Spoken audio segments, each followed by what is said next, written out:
black frost would descend from the heights, and the people of the moon would haunt the plains. The strangers stare at Jorvan, mouths agape, food forgotten. For the dread lord of Angmar had used his spells to summon the Mordraur, the table hound of Thangorodrim, the king of Carrion. Jorvan stops. One of the strangers has stretched out her hand as if to ward against his words. "Do not invoke his name," she moans, as the others huddle together, shivering in fear. "Do not invite him in." Lowering her trembling hand, the woman gazes into the fire. "For the King of Carrion has returned."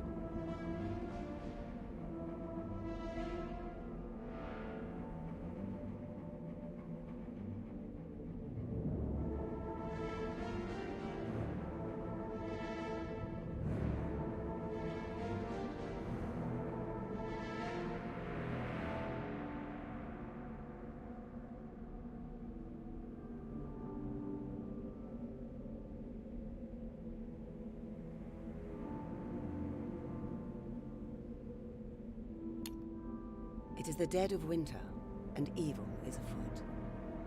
Ever greater numbers of northern Bjornings have come seeking refuge. Ragged and starving, they tell of a black frost that kills and corrupts, of the rise of moonlings and a sea of fangs, and the King of Carrion. Grimbjorn has summoned you for a meeting. As you arrive at his hall, a vigorous debate is underway among the local chiefs. The refugees' stories are too strange, too vague, too disparate to grasp what is really taking place in the shadow of the North Mountains. My da used to scare me with tales of restless Mordrar. Grimbjorn says, giving you an earnest look. My people are besieged. The forces of Dol Guldur are rekindled. The spiders harass our forest trails, and the western passages have become unsafe. This winter is the bitterest in recent memory, and now we have many more mouths to feed. Will you help us uncover the truth of this new devilry in the north? You cross the ford near the Carrack and head north, staying to the snow-covered plains just east of the foothills. The weather is frigid, and the nights are black. After sundown on the fourth day, you arrive at the Siros, a wide tributary to the Anduin. On the far shore of the frozen river, you discern the outlines of a darkened building, perhaps a farmstead or fisherman's house. When the howling of wolves swells behind you, you decide to cross the ice and seek shelter for the night in the structure, whatever it may be. The first 100 paces proceed without event. Then, with a dull grinding and moaning, the ice shifts beneath your feet. Something snaps, and the frozen expanse jolts violently. Floes breach the surface in some places. Long cracks form across it in others. Behind you, blurry shapes pace to and fro along the bank. Wolves, summoning the courage to dare the ice themselves.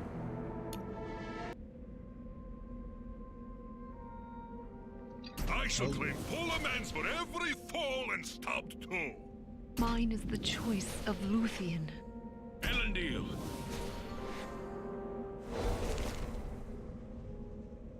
Okay, so now the actual game begins.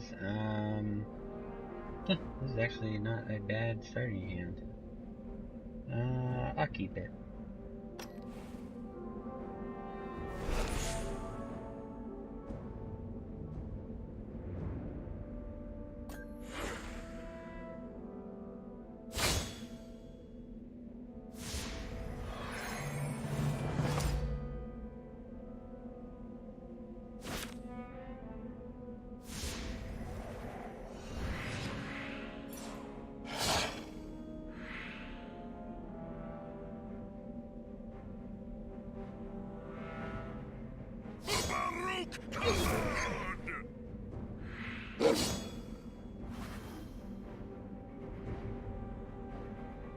I serve no man.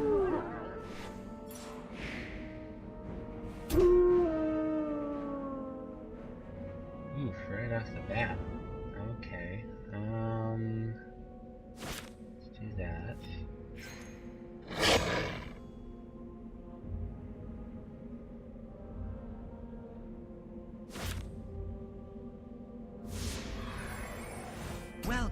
to Rivendell.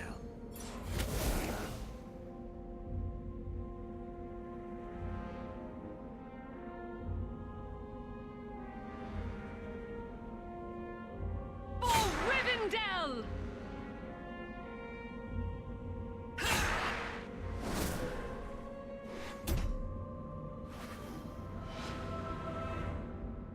Yeah, this part of the quest is kind of hard.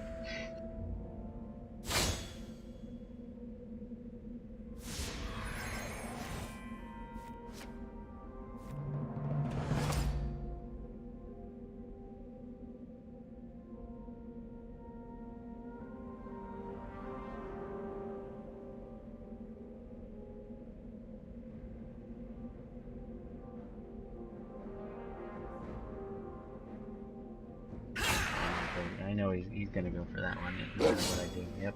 Farewell.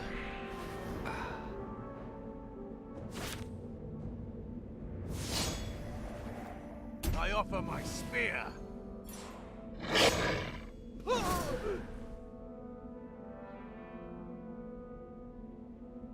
Baruch Kod!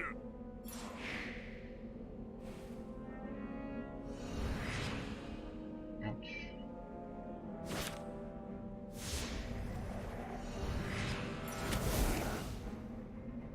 He cannot stand alone! For Rivendell!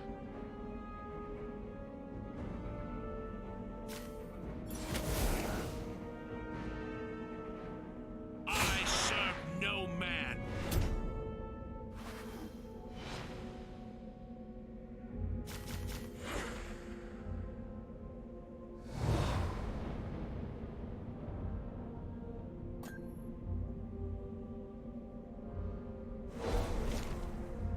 Get rid of those two cards. Oh boy.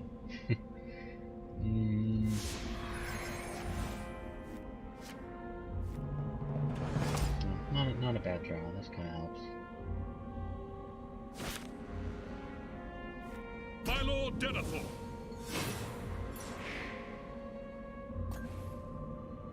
Oh, what a jerk. For Rivendell!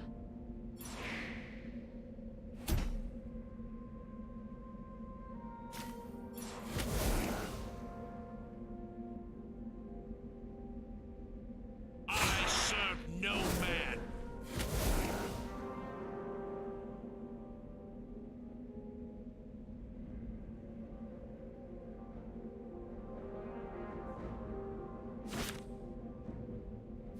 We'll not be taken by surprise.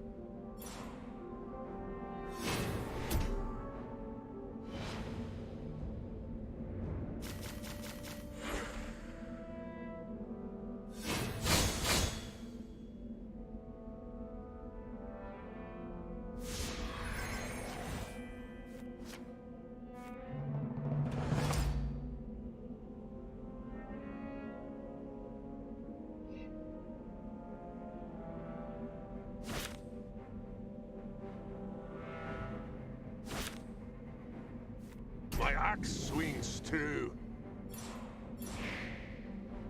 For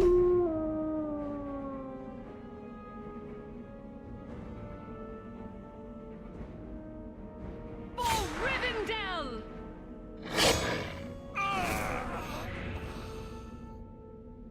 Baruch Kod!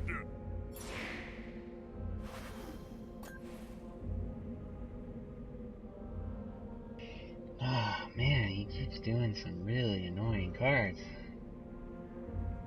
He cannot stand alone!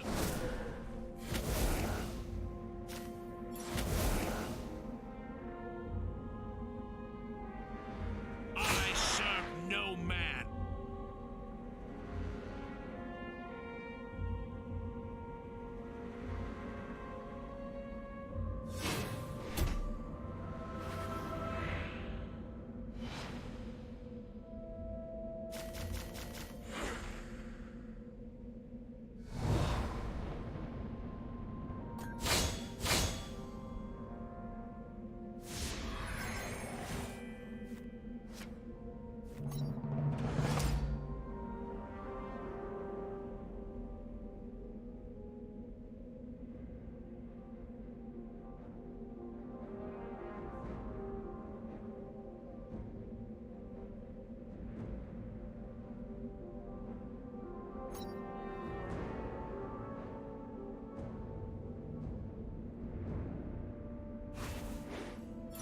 try the speed event thing. Many dangers lay in the north.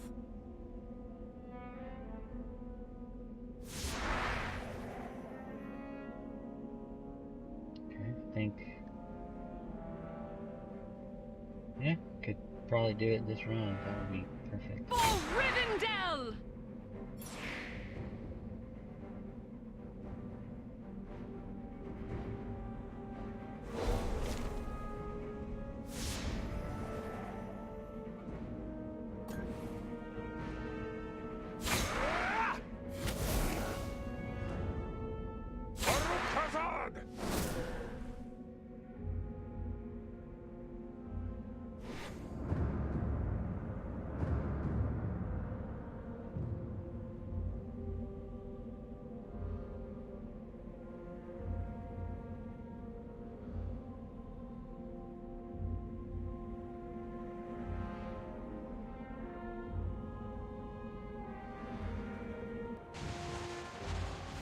Safe at last upon the far side of the river, you climb the shallow slope and approach the abandoned building. Snow has leached within through cracks in the doors and windows, while harsh winds and the ravages of wildlife have thinned the thatch to feeble patches. Strangely, the wooden beams are almost black, as if petrified or rotted by the cold. Spindly grey veins cover much of the stonework as well. The fine tendrils fall to dust where touched.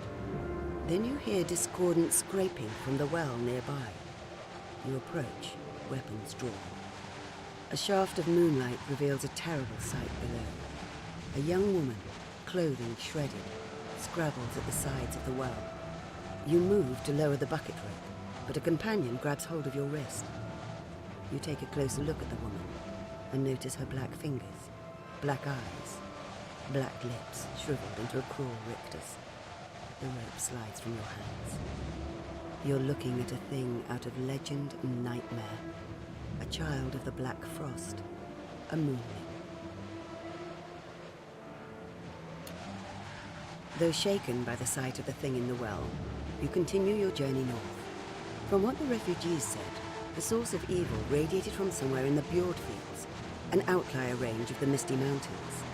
When the weather permits, you can see their thin outline in the distance. Gusty winds whip dry snow across gelid ridges and rolling hills, causing frequent whiteouts that cover you in a rime of ice. From time to time, you swear you see shapes wandering in the white murk, but they eventually disappear, if ever they existed. After some days of travel, black clouds gather to the north and east, and the winds die down significantly.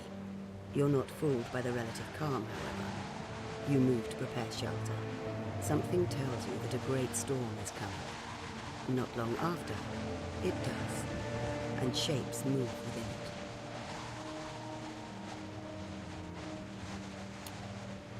Awoken from slumber, Mordral stretches luxuriously and licks his incisors. He dreamt about the strangers, the enemies making their way inexorably north to the domain. He stands, yawns, and casts his gaze around the hazy, bone-ridden plateau. Circling the stone tomb at its center, he inspects the seals and grimaces at the aura that leeches through the rock. During the long ages of Middle-earth, few had plumbed the depths of malice as deeply as Mordral. He laid at the foot of the Iron Throne. He bared his fangs to the silver light when the moon was young. He knew the language of the moon, and the secrets of the claws that await in the ice. He tasted the blood of greater heroes. He'd assumed many forms, and taken many names. An unnatural growl begins deep within him, deepening as his mind reaches for the winds of the abyss. He wills them to blow hard, to blow south. It's time to deal with these strangers, these would-be intruders.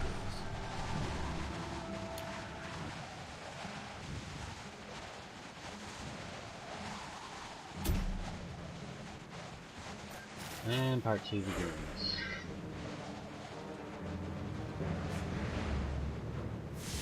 This is also pretty tough, but the basically last 4 rounds.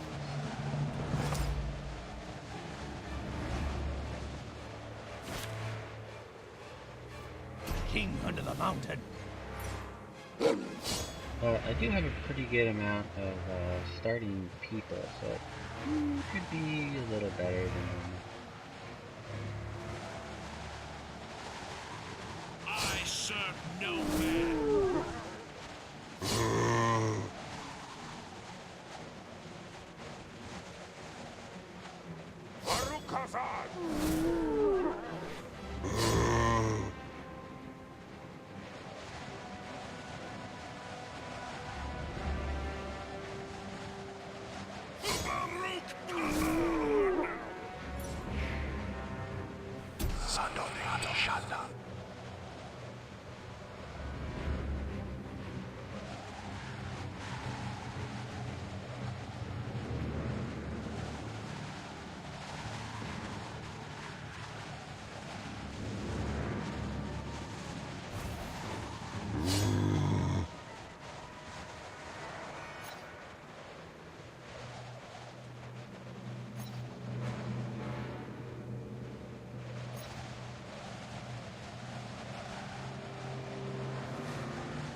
Little heal. Try to get some of these zombies. And I think that's... draw some more cards. Oh, well, of course. Alright, well, at least I can get two more.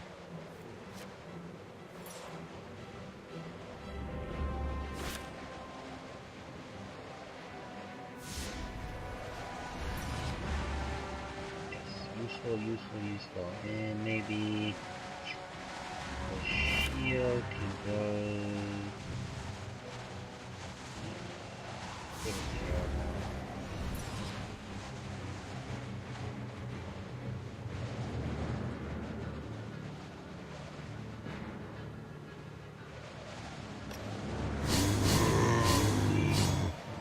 Yep, we're okay. Cool.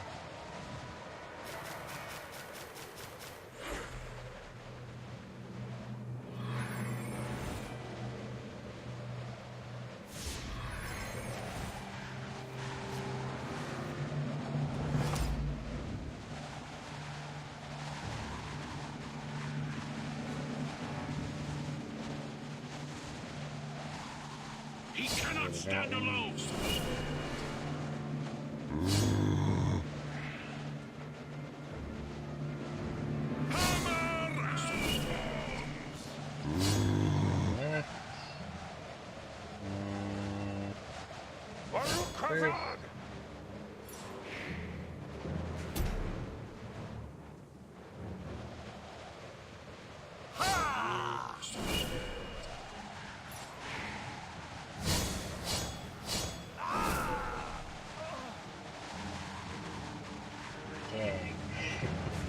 So now they become a zombie if they die. That's the other thing that sucks about that.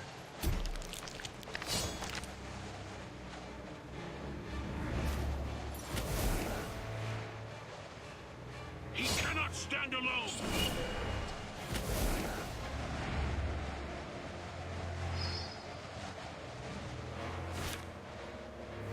Not on my watch.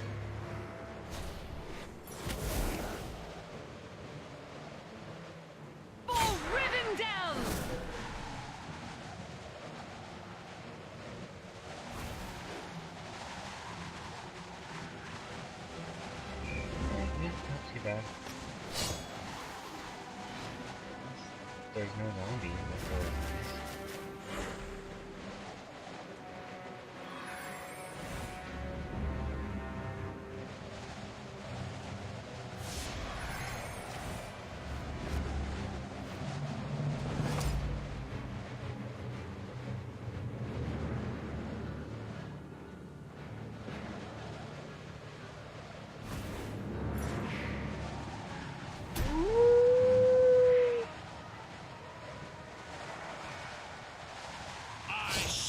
No man.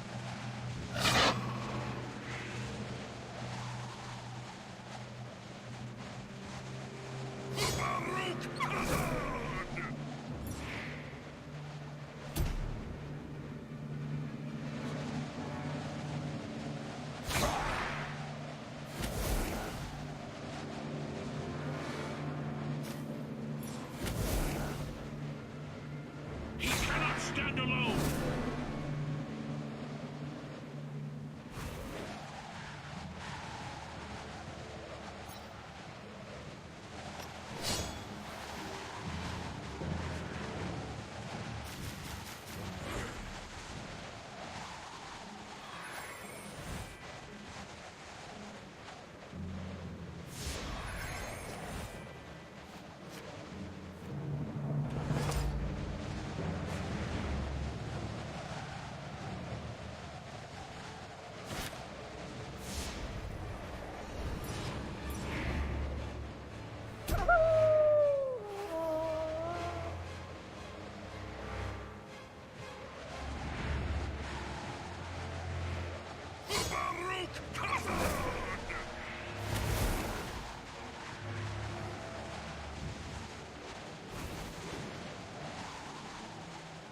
Can give myself all this, because why not?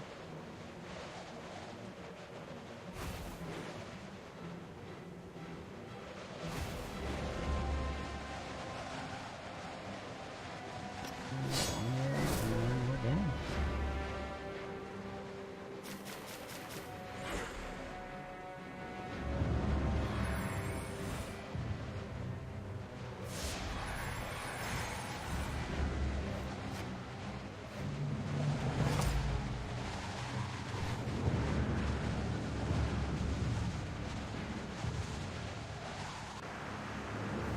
The stranger inspects your wounds and scratches with a gentle touch, muttering, There. Not so. he also kneels by the dead to close their eyes, as crestfallen as if he'd known each one in life. Radagast, at your service. The old man finally says with a grunt, the snow-burdened beard swinging heavily. There are those who call me the brown. Why not the green? Or the flower? I cannot say. He inclines his staff towards the northern peaks.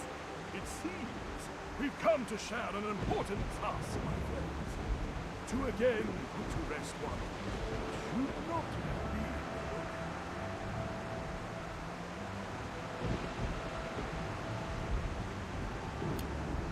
You've heard of Radagast of Roscoga, an eccentric hermit and wizard who dwells near the southern borders of Mirkwood. The King of Carrion hold him in high regard as a protector of wildlife and living things. Then comes a flutter across the sun, a shadow in the snow. A peregrine falcon alights on the old man's shoulder. Ah, so it is you, Lee. He says in greeting. And what news do you have? Listening to the bird's squawks, Radagast grows solemn.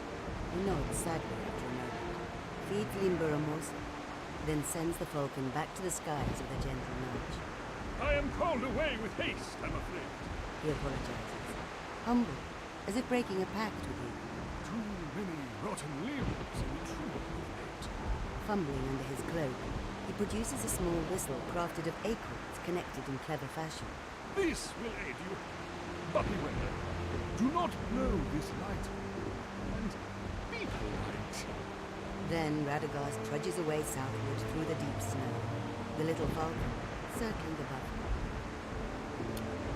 The days that follow are blessedly calm, and you make good progress amid the ridges and flinty hillocks. Gelid streams and skeletal evergreens are your traveling companions. The land rises further, becoming mountains in their own right, foot soldiers to the great peaks ahead. Curiously, the incline appears to lessen, while the flanking mountains tower increasingly above you. Soon the sun barely reaches through the mountains, and the cold hardens without mercy. One early morning, you wake with a quickening dread. Shuffling to stand amid the fierce cold, you peer into the shadows. A black and bitter mist creeps from the north. The air crinkles as grey frost blooms on your armor and weapons. A reptilian hissing emerges from the mist, faint at first. It rises until the mountain pass throbs with the sibilation of moonwings. You feel a chill deeper than any cold. The black frost is upon you.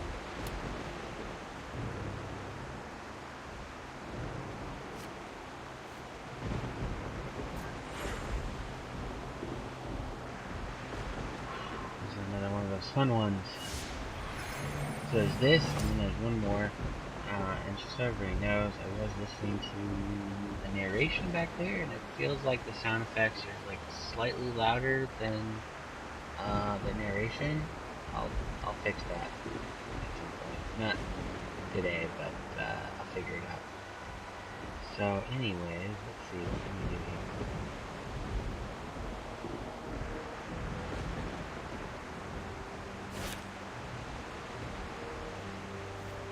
I'm Gandalf, and Gandalf means me.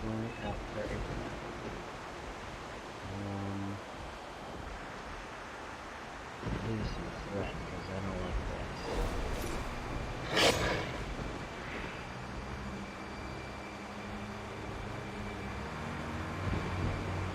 I serve no man.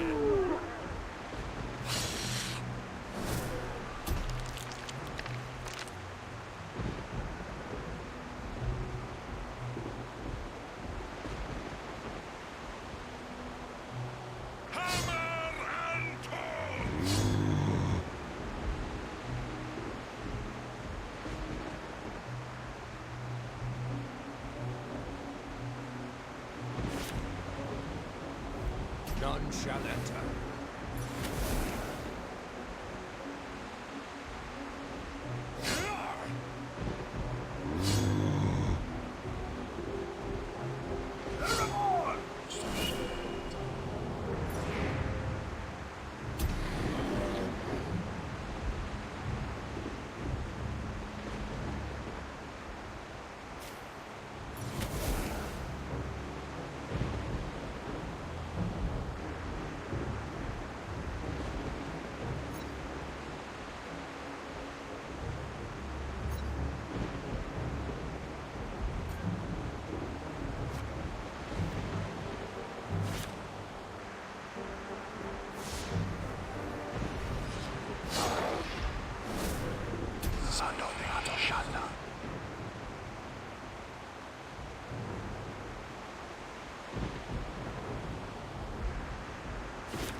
My Lord Denethor.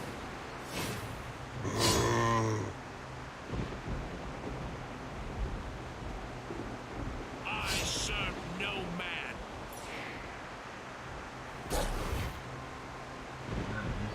Saving those guys up. Go back to the shadows.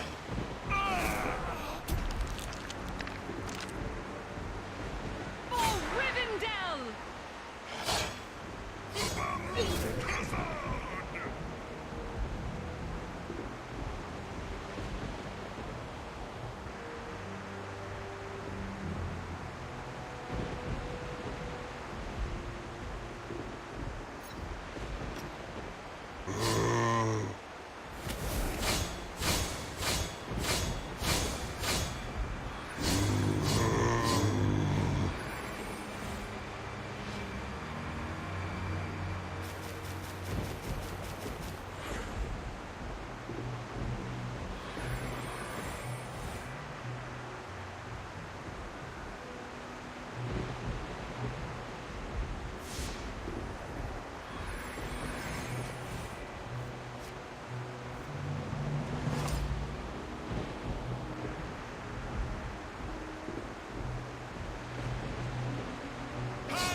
serve no man. Baruch Kazan! The dwarves are upon you.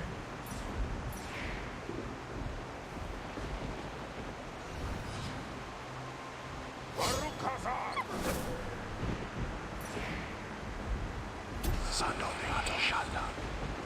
For Rivendell!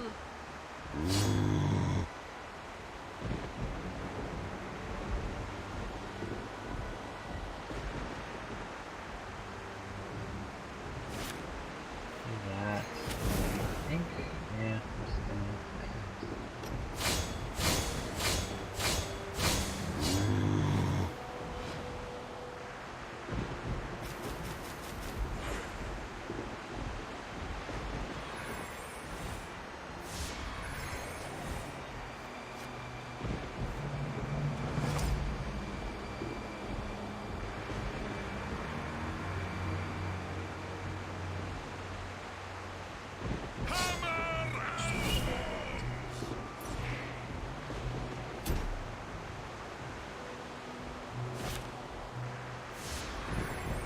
Welcome to Rivendell. I only have one card left. For Rivendell! I serve no man.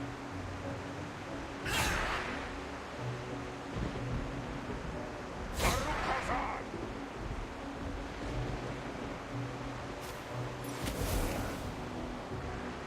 He cannot stand alone.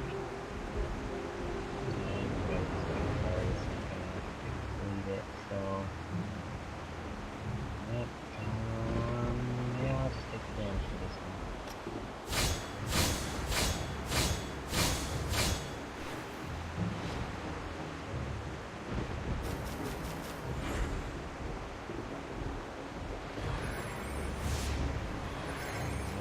So low.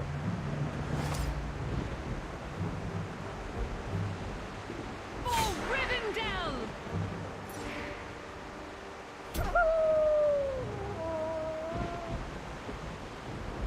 Baruch Kazan! He cannot stand alone. Baruch Kazan! Alright, into the last level with just these cards left. But, well, we'll see.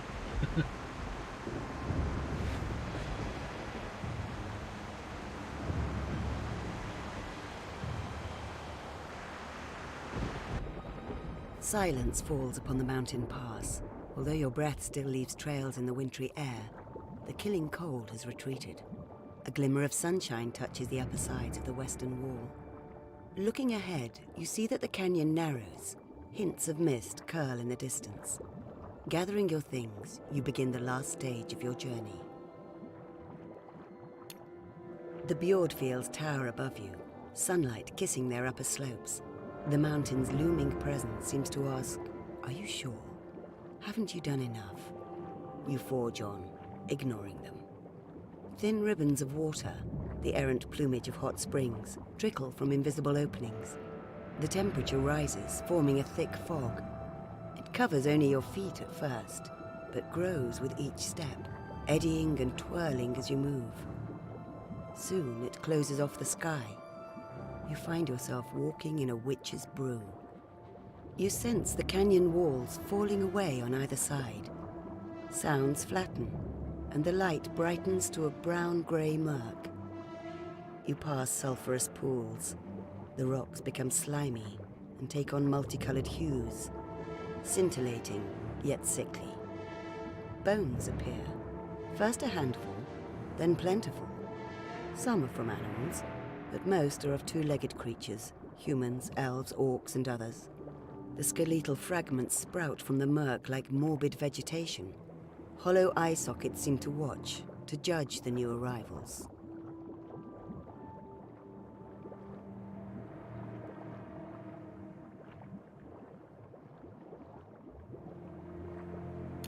The pass ends at the base of a great stairway, steps so wide that either end is lost in the mist and gloom. The stone steps carved from the bedrock are slimy and shine with the baleful kaleidoscopic minerals of this cursed place.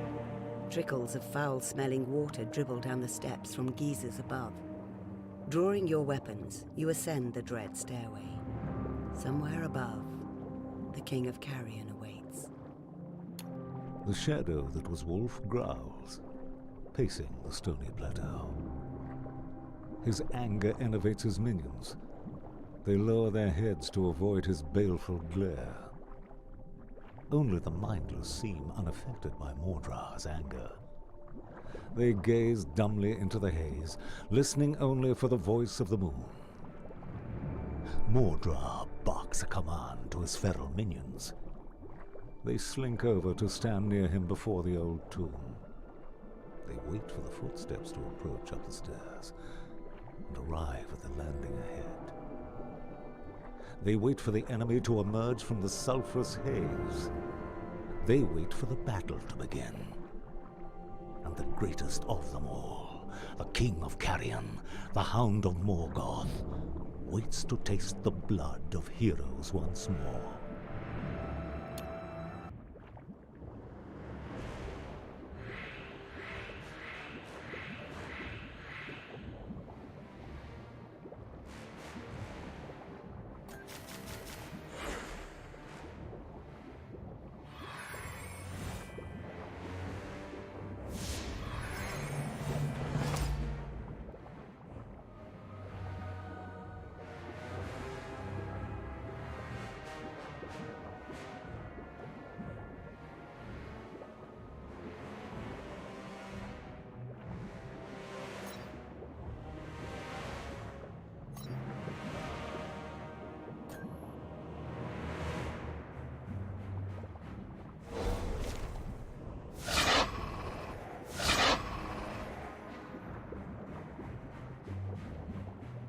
Serve no man. Alright. See if we can beat him. Baruch Kazan!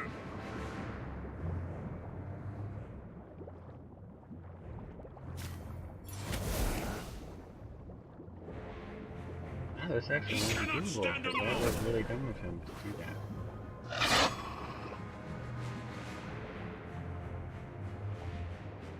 Baruch Kazan!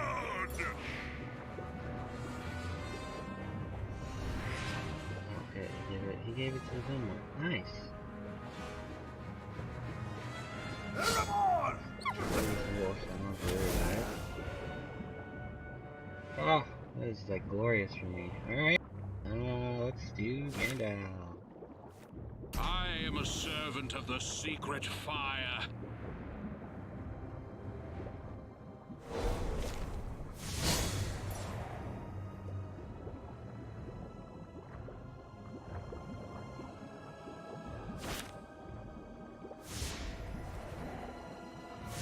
Emily again. Hammer and tongs! Just need somebody who can do. Oh, Gandalf. And. Wow!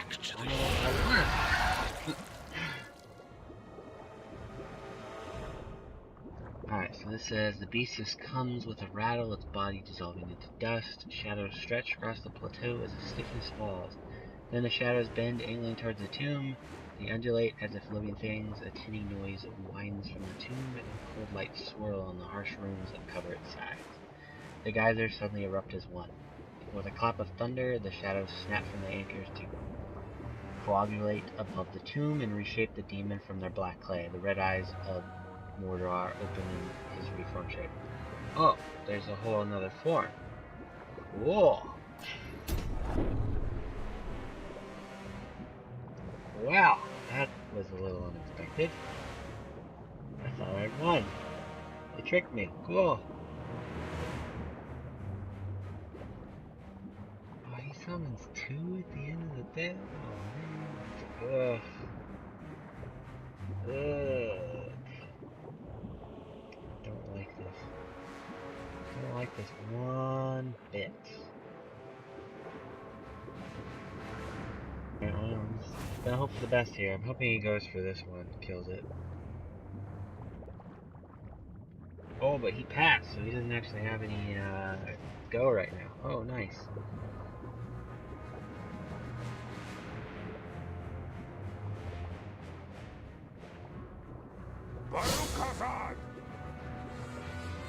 That's not really... nothing I can do, so...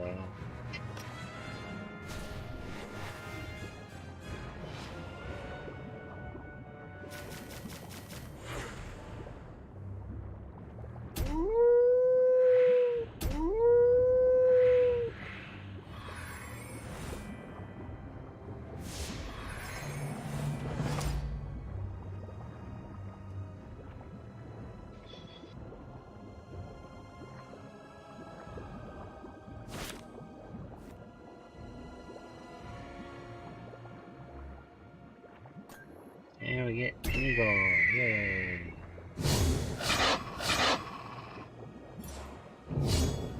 Farewell.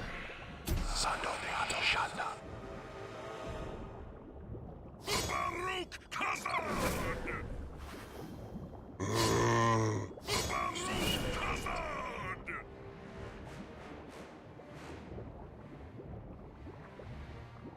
He cannot stand alone!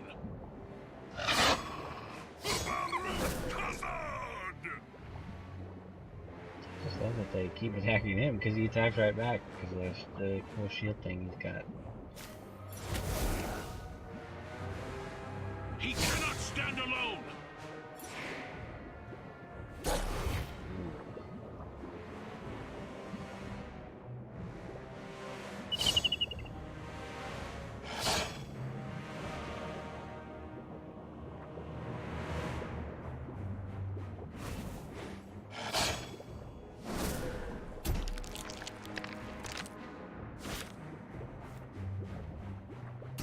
No point in sitting around. The worst possible ally to get with that card. Oh. Shoot. The Shire!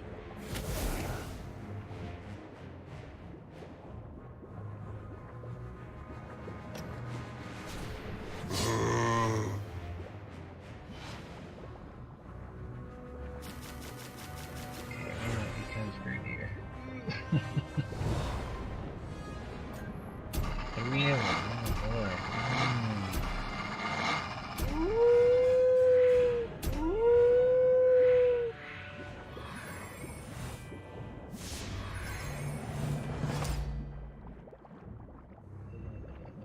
Crap. Damn.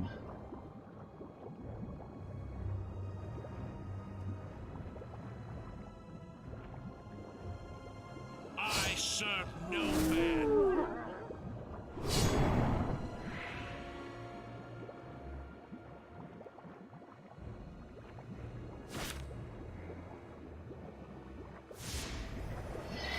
Oh. Yeah, that's not good. I pass into the west. You do that.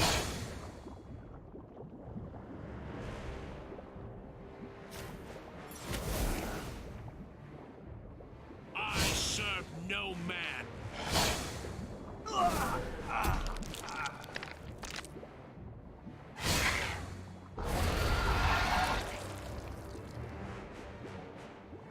Once more, the demon, the King of Carrion, the table hound of Morgoth falls. Its light extinguished, the beast melts into a fine gray powder. Tendrils of frost erupt hungrily from the remains in all directions. You back away from the spreading gray frost. Mordor's minions seem bound in place, then shudder and gasp as the frozen blight reaches them. With horror, you watch the frost invade the creatures, draining them like water wrung from a rag. Mordor rises from his ashes yet again as his warriors' empty husks collapse into dust.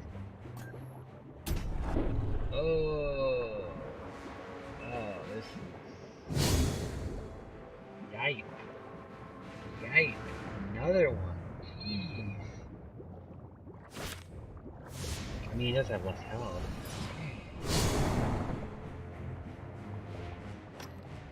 And I have, like, no cards left. boy.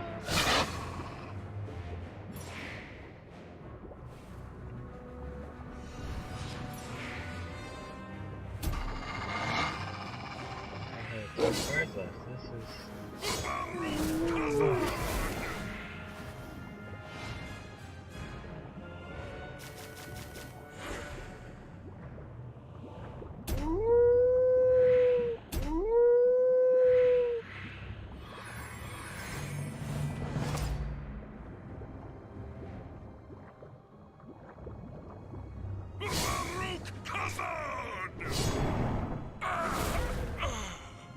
Yep, I think I'm dead, but I'm gonna try my best here.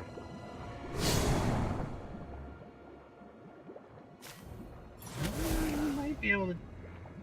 I serve There's no a gamble, man. but going.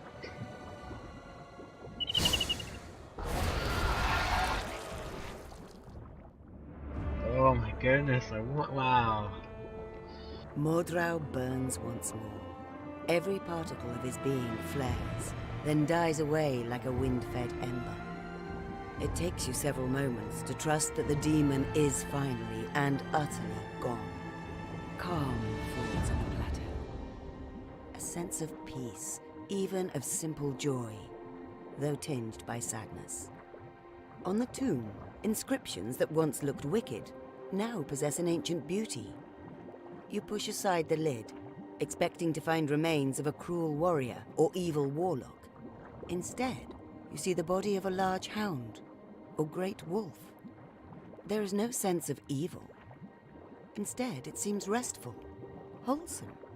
Respecting this aura, you reseal the canine form within the tomb. During your journey back south, you come to believe that Mordrau was not the body in the tomb.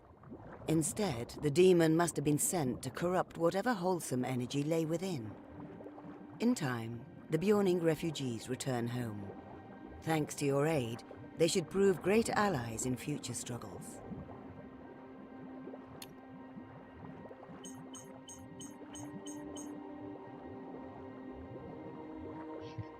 Definitely not my best score. I did good like here. Fine there, but the health and heroes and the threat level, that's very close to losing. But yeah, you know, half. It worked. At least, so actually won the first time I played this. I just lost. I got to like the boss who beat me the first phase. So I didn't know there was 2 phases after that. I didn't get the cool because we didn't get high enough. You have to get, I think it's like maybe 400 or something, and then you can get extra rewards. But meh.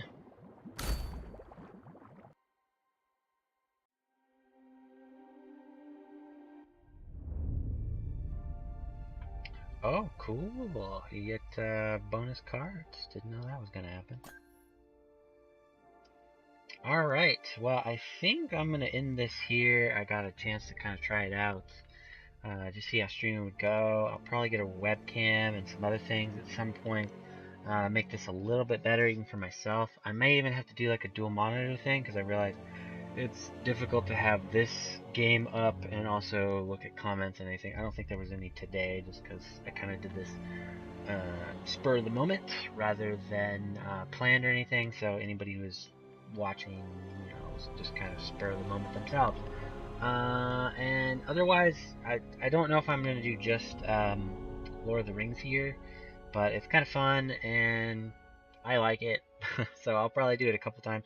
It's supposed to be a new campaign releasing in, I think, later this week, so I will probably start doing a blind playthrough of that, just for the fun of it. I may play some other board game stuff, digital versions at least, and kind of see how things go from there.